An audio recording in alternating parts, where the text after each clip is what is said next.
There are many philosophers throughout history that have made massive impacts on history, science, politics, etc. It is true without a doubt that humanity would certainly not be where it is today without these brilliant philosophers. However, I want to shift my focus to one of the greatest scholars and great thinkers in history, Aristotle.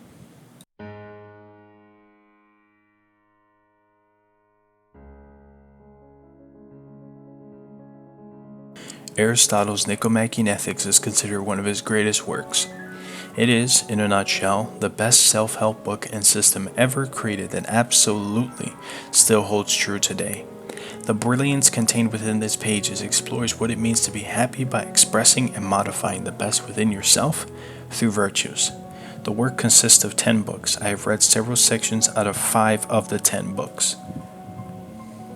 Book 1 begins with Aristotle discussing the idea that every action is thought to aim at some good.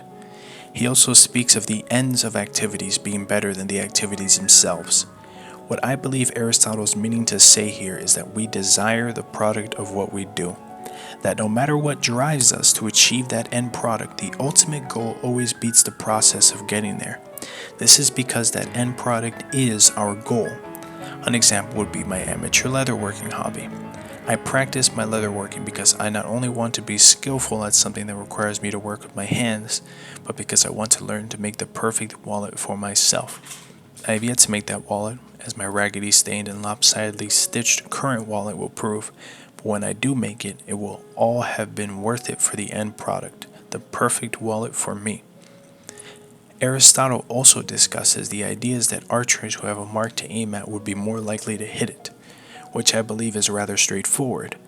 We have to be able to visualize where we are going with whatever we want to achieve the end product of, otherwise we wouldn't know what direction to go in. He moves on to discuss that happiness is the highest good, but its definition varies between individuals, which is something I completely agree with. For me, happiness is achieving my dream career, whereas for my oldest brother, it is being a billionaire and having an incredibly successful business. He examines what good and happiness are further into each section, but effectively ends at the idea that happiness follows the expressions of virtues, which segues into Book 2. Book 2 continues defining the two kinds of virtues, according to Aristotle, intellectual and moral. He describes the intellectual virtue as owing both its birth and growth to teaching, which I believe effectively means that learning and teaching others is a virtue in itself. Moral virtue is described as a result of habit. He also states that it doesn't arise in us by nature. What I interpreted this as is that we need to learn how to behave morally and ingrain that as a part of us. That as long as we correct our behavior and make virtuous decisions about our actions, we will slowly become a naturally virtuous person, which I believe is absolutely brilliant. Aristotle then moves on, explaining that we must examine the nature of our actions. This ties into him discussing how actions involve pleasure and pain, that virtue and vice are concerned with 3 objects of choice and 3 objects of avoidance. I believe this means that to pinpoint virtue, we have to find the balance between pain and joy in several parts of life, which is absolutely correct. I have purchased an embarrassing amount of self-help books ever since I've had a job to pay for them, and they all revolve around a similar central idea. The idea is that we have to balance pleasure and pain in daily life, that he specifically speaks of finding the midpoint between vices like hatred, envy, and pity, and passions like joy, confidence, and appetite. He then moves on, describing how to balance these and that these general guidelines must be followed to be a virtuous individual. He also discusses judging virtues. This moves us to Book 3. Book 3 begins with discussing the voluntary and involuntary aspects of virtues and how they are necessary for someone studying the nature of virtue. Now, this is where I had a little trouble understanding what Aristotle meant. He heavily speaks of how some things we do are non-virtuous, but we do them by nature, and that if something compulsory was done through ignorance, it is not involuntary. What can I ascertain is being discussed here is perhaps the idea that we as humans are conditioned to react certain ways to certain things, especially when we are praised for it, which praise is mentioned a lot by Aristotle here. Therefore, perhaps he means that there is a difference between someone who is compulsory and non virtuous and someone who is purposely non virtuous and perhaps evil, which I agree with. Ignorance of a subject can be fixed through intellectual virtue, through educating oneself about the proper way to handle or react to a situation. He then continues on, speaking of further disparities between a voluntary and involuntary act, effectively falling into the same conclusion as mentioned before, that an involuntary act is met with pain and corrected, leading one closer to compulsory virtue. The rest of the specific book appears to iron out and cover situations where someone may act non virtuous, but it actually isn't their fault due to circumstance, or scenarios where someone has to practice temperance and weigh situations to make the most virtuous decisions. Aristotle's been quite severe about his specific scenarios, but I respect the fact that he left no stone unturned. However, the general idea is that deliberate non virtuous acts are bad and accidental non virtuous acts can be corrected. And that moves us on to Book 4. Book 4, my favorite, begins with Aristotle continuing on temperance, specifically liberality. This is in reference to money. Aristotle speaks negative about acts of prodigality in the beginning part of this section and moves on to discussing the liberal man's spending habit, where he gives to the right people, takes from the right sources, and does not give or take from the wrong ones. I absolutely agree with Aristotle here. I feel as though a major part of being virtuous is how one spends their money. Being constantly attached to material goods or purchasing them for ostentatious displays of prodigality does not at all sound like something a virtuous individual would do.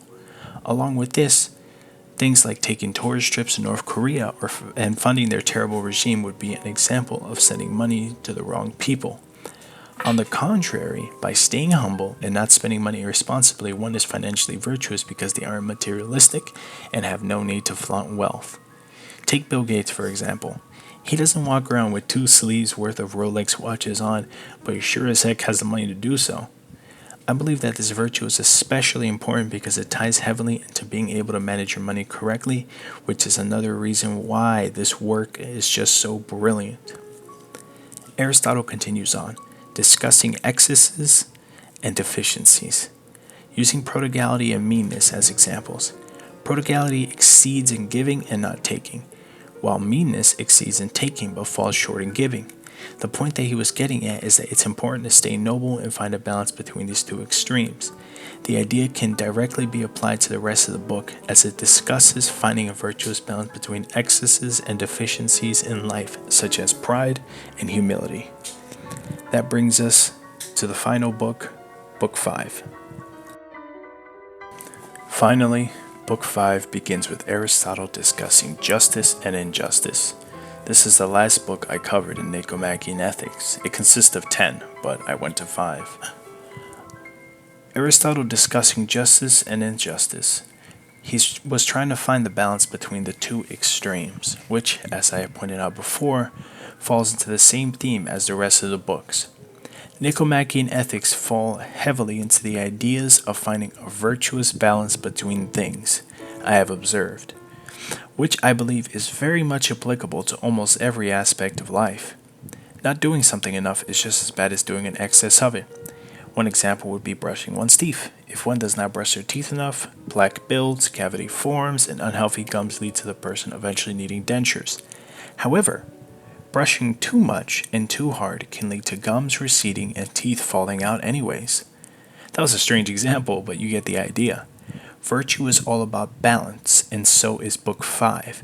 But Book 5 applies it in the sense of justice and injustice. It all revolves around the same idea. The important thing to consider is that even though all these books revolve around the same idea, one must take from each to build a virtuous way of living, such as taking voluntary and involuntary actions, justice and injustice, excesses and deficiencies, and prodigality and humility, all into account to find this way to find happiness and live a virtuous and balanced life. My conclusions about Nicomachean Ethics was that I didn't think it was as hard to read as other philosophical texts.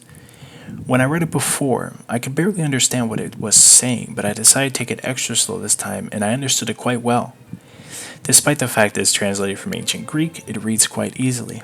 Also, the values described in this book can pretty much be heavily applied to her chapter on Aristotle, since this is one of his most major works, and it can heavily be applied to daily life, because I feel as though Nicomachean ethics is the way to live a joyful life, to find that balance between work and relaxation, between being jealous of somebody and not being jealous of somebody. I think that balance could truly be the way of finding joy. It's absolutely applicable in today's world. And I thoroughly enjoy this philosophical work, and I will apply these values to my current life, as in I'm in a place I'm not happy with right now. But overall, I learned a lot. I learned a lot about finding happiness, and I learned a lot about virtues, and all of this just further reinforced just how brilliant Aristotle was.